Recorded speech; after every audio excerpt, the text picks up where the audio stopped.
The former president has been accused of violating a gag order by criticising and intimidating witnesses. He now could be fined for that. Michael, Trump says this case is a sham. What do you think his chances are of getting out of this scot-free? I'm not sure with a sort of hung jury and a biased judge whether he's got any chance of getting out of it. You don't have to be a Trump supporter to be opposed to the use of law against political opponents. His judgment day should be at the election. And all of these faux legal cases that have been arraigned against him, including this, the most shallow of them all, by an Attorney General in New York who should be dealing with street crime and the terrible rise in murder and violence in New York. So much so that foreign tourists don't want to go to America, don't want to go and visit the Big Apple anymore.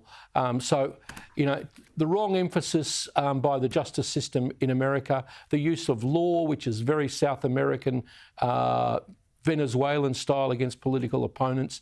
And, you know, Donald Trump's not the most beautiful person in the world, but yeah, that he paid hush money to a porn star lover. I mean, really, is that should exclude him from being the next president of the United States? Yeah, it's certainly the weakest case.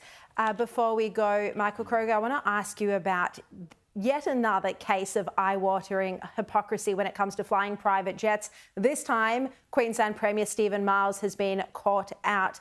The reports say that he used 2 private jets, one for himself and one for Police Minister Mark Ryan.